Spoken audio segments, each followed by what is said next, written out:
Thanks for listening to the Tech Tools for Teachers podcast, where each week we talk about a free piece or two of technology that you can use in your classroom. I'm your host, Shannon Martin. I'm a middle school teacher, technology and instructional coach for my district. And I'm her producer and husband, Fuzz Martin, and I'm here by virtue of our new studio.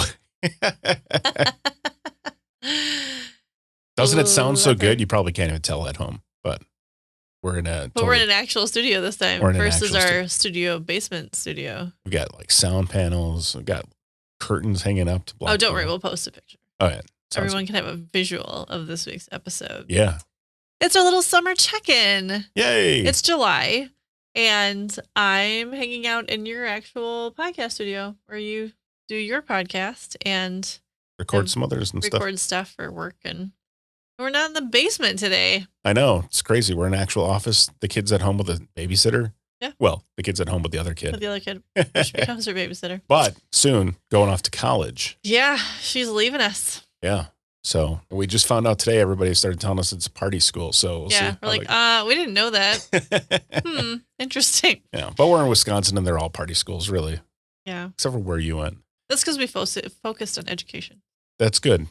I hope she does too. Sure, she will. Me too. It'll be good. Yes. All right. So it's summertime. And the living is easy. It is, sort of. So I know as educators, we all try and take this break. And hopefully you're actually able to take a break and not have to work like 12,000 extra jobs and stuff. But I know that happens too. But I want to just check in. This week we are talking about virtual vacations. Virtual vacations. Because while a lot more traveling has started happening this summer, and there's still, you can go out and see things and there's more activities happening. There's still times when maybe you want to visit a place that you can't get to. And I thought, that'd be kind of fun, because if it's a rainy day and you wish you were someplace else, or if it's just, I don't know, gas price too high. Yeah, no kidding. Something like that. So that way we can kind of travel a little bit virtually, and you can always use these things in your classroom. So it's a little bit for educators today, just to kind of check out some fun things, but there are definitely things that you can apply in your classroom during the school year. So yeah, it's a little bit of both. While we're talking about things for educators, though, I'm not sure how every district works, but my district requires staff to have virtual PD, PD. Yep. So we have to put in 16 professional hours every school year. Okay. In addition to, that's part of our contract. And our district allows us to both do some virtual PD and face-to-face PD. Okay. And we are able to use podcasts for PD. What? So I don't know about your districts out there, but if you are able to count podcasts as PD, everything the Tech Tools for Teachers, Tech Tools for Teachers podcast has to offer could count as your PD. So if you listen to episodes or you have episodes to share with other staff, if you're going to roll out some group stuff and you want to use more Flipgrid in your classroom this year, or if you want to build in more projects using Wakelet or Genially, or if you want to do some reclipped videos or videos, if you are able to, you can use these podcasts for professional development. Mm-hmm. And if you really need proof, you could email me at techtoolsforteachers@gmail.com. Okay. And I could vouch. Send a little email certificate hey, you tell me what you listen to and I will send you a certificate for your administrators, because I know sometimes they need that too. So just throwing it out there. We're allowed to use it. You're going to get hit with 1,000 requests for that. It's fine. I would be happy to share. And then if I get 1,000 requests, if people really want, I will put it on my website where we can set it up, where you can get your certificates live. Yeah. I can absolutely do that. This is more we'll pilot this. And if you want to use my podcast as your PD, we'll see if you're interested. Yeah, and sounds we'll go great. From there. We can definitely do that. All right. So let's talk a little bit about this virtual vacation that we're going to go on. So while I teach about national parks every school year, I've only been to a handful of them. I have been to Grand Canyon. Yep. Let's see, Rocky Mountain National Park, Estes Park, and some others. Gettysburg. Is Gettysburg one? Yeah, I think Gettysburg's. There's a lot of smaller ones in different parks as you're searching them. There are quite a few on the East Coast, and the Appalachian Mountains. Yeah. My brother just got back from Acadia, Niagara Falls. Yeah. There's a whole bunch of them. Yeah. What's fun though is because I really want to go to more national parks. Like those kind of like bucket lists. Like I'd like to start a list of all the national parks and maybe at least see most of them. Yep. And in Google Arts and Culture, so if you go to artsandculture.withgoogleslash.com/national park service, they have we've talked about Google Arts and Culture a little bit before, but there's just so many different pieces to it. And you can actually virtually tour these like highlighted national parks. We have high interest in our house of going to Hawaii. The youngest in our house thinks that she's going to University of Hawaii, yep. and she's passionate about marine biology and really wants to go to University of Hawaii. However, she has never actually been to Hawaii and only watched documentaries on it. So thanks Disney Plus. Right. So Google Arts and Culture has like Hawaiian Volcanoes National Park, and then does this cool like video setup, and you can watch the video like you feel like you're there. And then you can walk through it, and they have their cool 360 view where you're walking through the national park.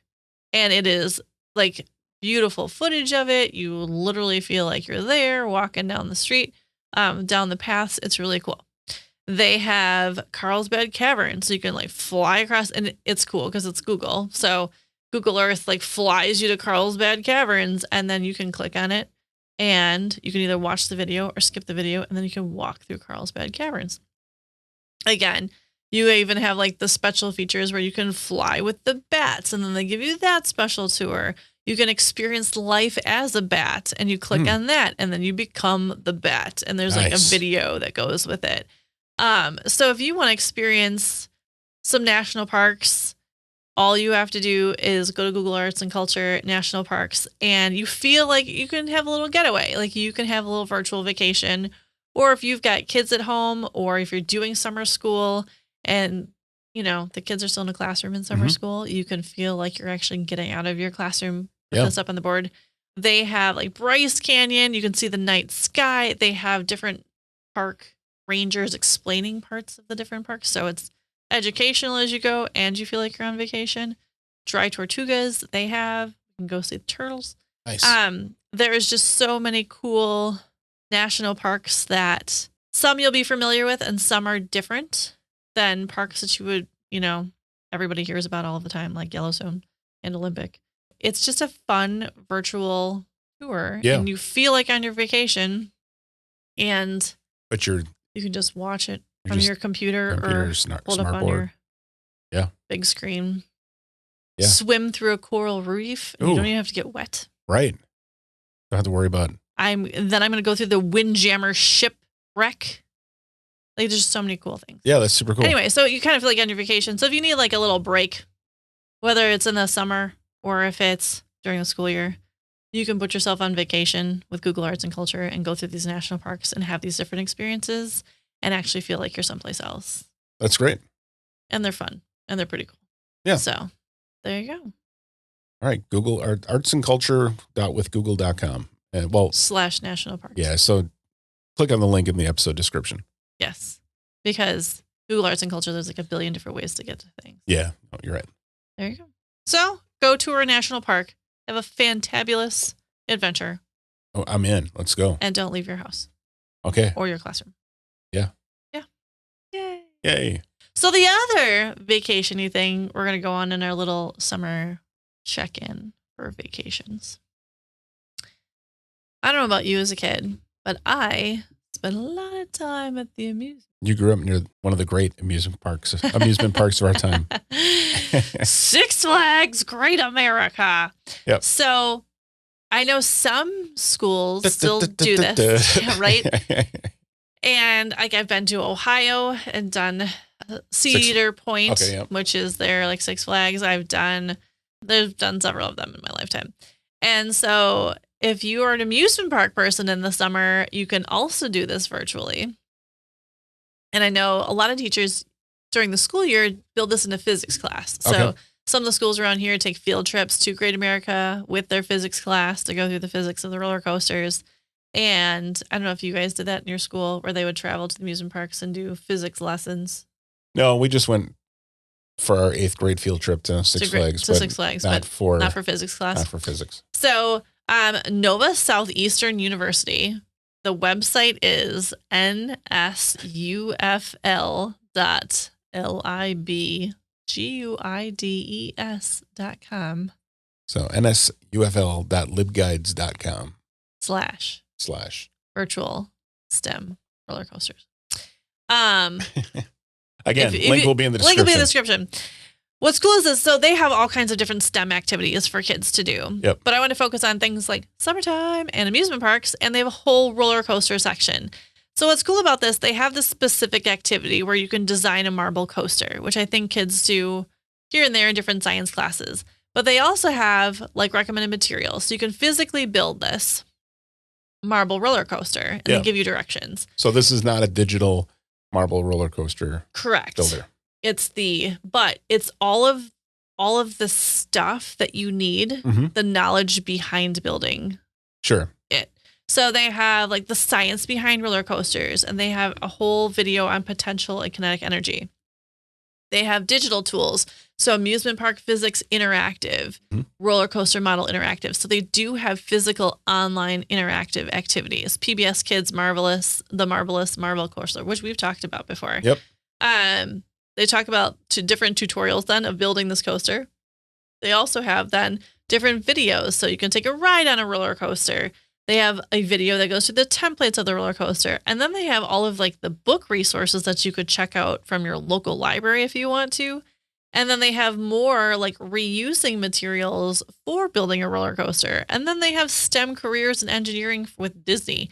So they have a whole collection of information on building roller coasters, how they're created, how you can create them, the science behind it, and like amusement parks and things like that, which is really kind of cool. So they have this whole collection of information to help you create a cool roller coaster.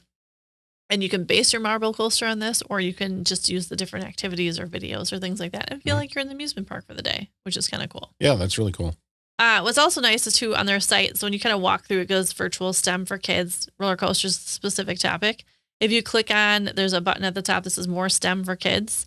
And then they have it broken down STEM activities for preschoolers, kids 6 to 12, tweens, 8 to 12, and then families.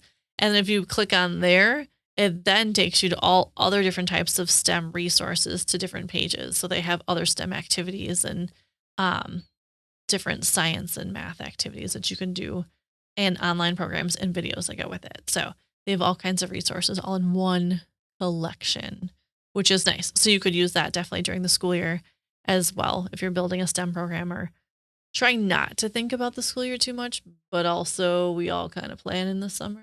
So that might be kind of a cool thing to build into your classroom. Yeah. Which is kind of fun too. It is very cool. So there you have it. Virtual vacations. You can go to national parks. Yeah. You can go to an amusement park. Yeah. Or just get outside and go to a park. And just go swing at a park. Yeah, if you can. But otherwise, it's raining. If you need the kids to take a helicopter ride through the volcanoes. Yes. For 15 minutes of your sanity. Yes. And it's all here for you. Thanks, Shanna. I try to help. Yeah.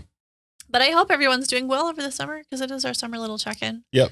And we typically do this during the summer of each episode. This is like the 5th time now that we're doing this, right? Yeah. We're heading I guess this would be the 4th time, yeah. Yeah. So season 5 will be starting this September. Yeah, that's crazy. But awesome. Hooray, hooray. Hooray, hooray. Hooray, hooray. So this is episode 124. Thanks for tuning in. This has been the Tech Tools for Teachers podcast. If you ever have any questions, you can find me on Twitter at SmartNWI. And if you want to get more information on the links to the technology discussed in this episode, you can visit smartandwi.com or email me, techtoolsforteachers podcast at gmail.com if you want to look into that virtual PD thing.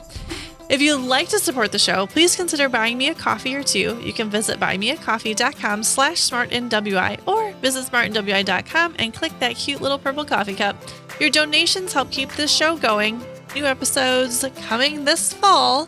Thanks for listening. Go educate and innovate. The ideas and opinions expressed on this podcast and the Smart NWI website are those of the author, Shanna Martin, and not of her employer. Prior to using any of the technologies discussed on this podcast, please consult with your employer regulations. This podcast offers no guarantee that these tools will work for you as described, but we sure hope they do. Have a great rest of your summer.